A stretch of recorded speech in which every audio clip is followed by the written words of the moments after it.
Welcome to my channel Makhzan of knowledge.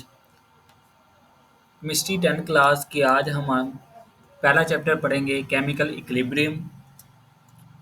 पहला topic है हमारे पास reversible reaction and dynamic equilibrium. Reversible reaction में सबसे पहले हम देखते हैं reactants and products. In a chemical reaction the substances that combine are called reactants and the new substances formed are called products। जो सब्सटेंस मिलते हैं रिएक्शन के दौरान वो रिएक्टेंट्स कहलाते हैं और उनके रिएक्शन की वजह से जो प्रोडक्ट्स मिलते हैं हमें, जो न्यू सब्सटेंस बनते हैं, उन्हें हम क्या कहते हैं? प्रोडक्ट्स। फॉर एग्जांपल H2 और O2 जब आपस में रिएक्ट करते हैं तो प्रोडक्ट के तौर पर H2O वाटर बनता है।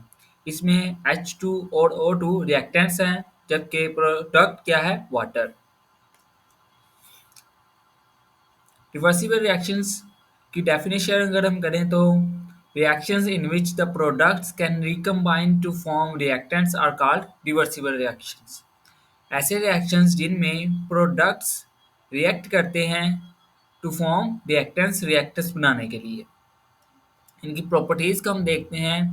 These reactions never go to completion, ये कभी मुकम्मल नहीं होते। They are represented by double arrow, इन्हें डबल एरो के जरिए जाहिर किया जाता है between reactants and products. These reactions proceed in both ways, ये दोनों तरफ रिएक्ट कर सकते हैं। रिएक्शन दोनों तरफ होते हैं, लाइक के forward direction and reverse direction, and they consist of two reactions, forward and reverse reactions. Reversible reaction is one which can be made to proceed in either direction depending upon the condition.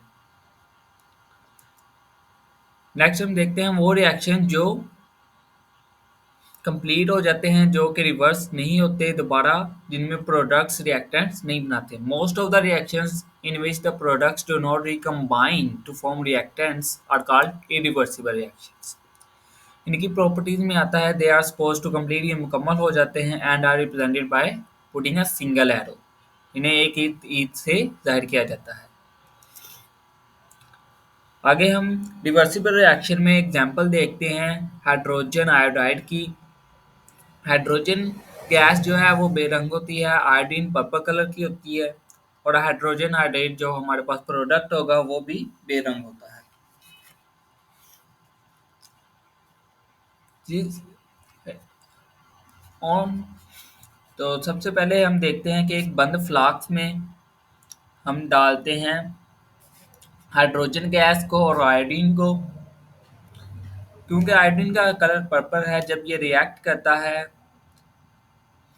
तो ये hydrogen iodide बनाता है, लेकिन react करने से पहले iodine की वजह से फ्लास्क में पर्पल रंग शो होता है, जिससे हमें पता चलता है कि हाइड्रोजन आयोडीन दो गैसेज मौजूद हैं। जब ये रिएक्ट करते हैं तो ये हाइड्रोजन आयोडाइड बनाते हैं, जिसकी वजह से पर्पल रंग है जो आयोडीन का वो ख़त्म हो जाता है, और फिर हमारे पास जो है वो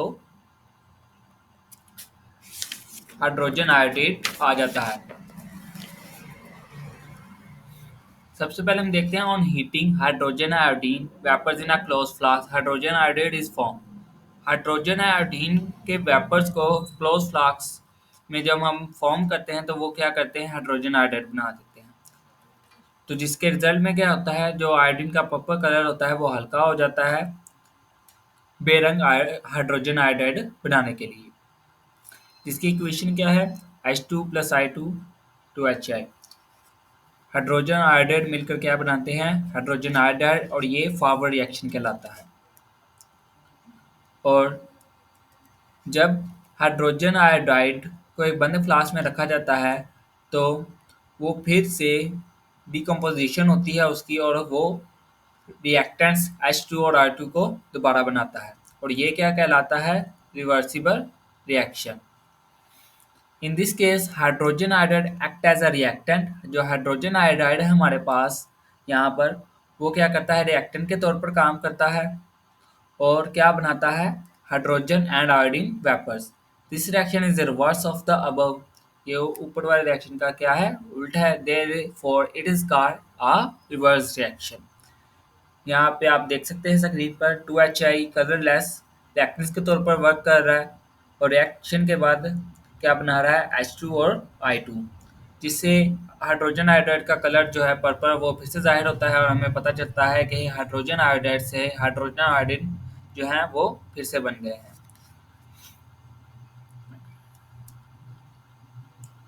और जो रिवर्सिबल रिएक्शन की मुकम्मल इक्वेशन है उसे हम यूँ जाहिर करते हैं H2 + I2 डबल एरोस जो कि एक दूसरे के उल्ट होते हैं और 2HI।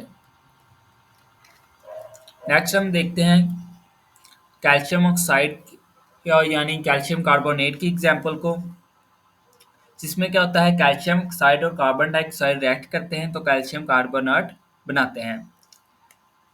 Calcium oxide plus carbon dioxide क्या बनाते हैं कैल्शियम कार्बोनेट। ये एक कम्बिनेशन रिएक्शन है और ये एक बंद फ्लास्क में किया जाता है। और इसके बरक्स हम जब देखते हैं कि कैल्शियम कार्बोनेट को एक अगर खुली फ्लास्क में डाला जाए तो वो क्या करता है, गर्म किया जाता है तो कैल्शियम ऑक्साइड और कार्बन डाइऑक्साइड में तब्दील हो जाता है। लेकिन इसमें खुली फ्लास्क होने की वजह से क्या होता है कार्बन डाइऑक्साइड बाहर खारिज हो जाती है और रिएक्शन मुकम्मल हो जाता है। इसे हम क्या कहते हैं डिकम्पोजिशन। इन दोनों रिएक्शन में एशिया की डिकम्पोजिशन और कम्बिनेशन एक दूसरे के क्या होती है उल्ट होती है। जब कैल्शियम कार्बोनेट को एक बंद फ्लास्क में गर्म किया जाता है तो कार्बन डाइऑक्साइड बाहर नहीं जाती, कुछ देर के लिए सिर्फ डिकम्पोजिशन का अमल जारी रहता है फॉरवर्ड रिएक्शन। लेकिन कुछ वक्त के बाद क्या होता है कार्बन डाइऑक्साइड कैल्शियम ऑक्साइड के साथ मिलकर दोबारा कैल्शियम कार्बोनेट बनाना शुरू कर देती है, यानी रिवर्स रिएक्शन स्टार्ट हो जाता है। शुरू में फॉरवर्ड रिएक्शन की जो स्पीड होती है वो तेज़ होती है और रिवर्स रिएक्शन आहिस्ता होता है, लेकिन आहिस्ता आहिस्ता क्या होता है रिवर्स रिएक्शन तेज़ होता जाता है और फॉरवर्ड रिएक्शन का रेट जो है वो रिवर्स रिएक्शन के रेट के बराबर हो जाता है। इस मरहले पर डिकम्पोजिशन और कम्बिनेशन का एक ही रेट पर लेकिन मुखालिफ सिमत में वकूअ पज़ीर होते हैं। नेक्स्ट हम देखते हैं dynamic equilibrium.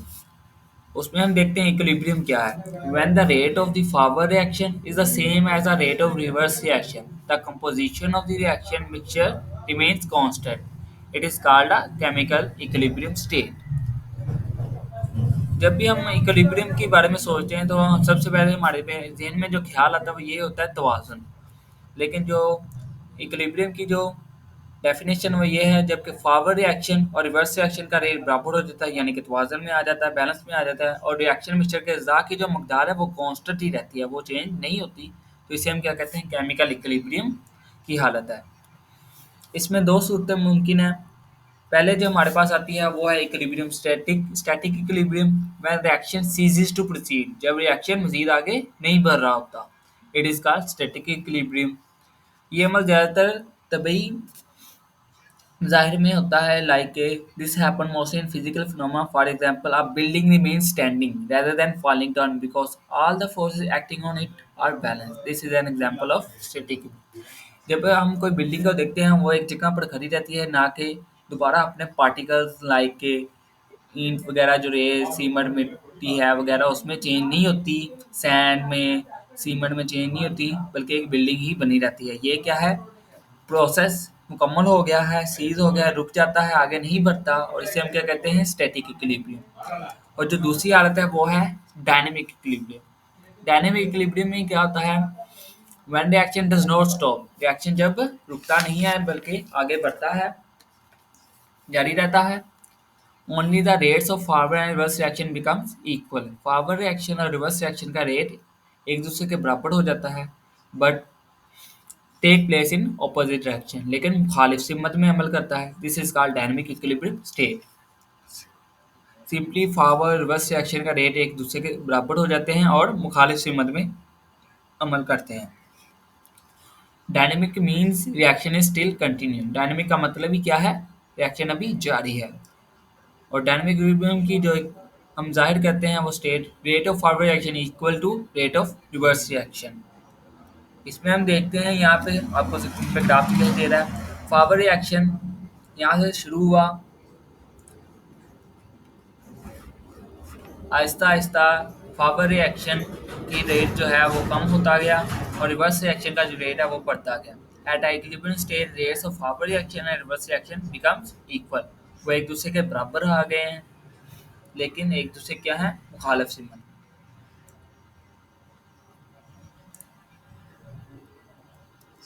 Thank you very much.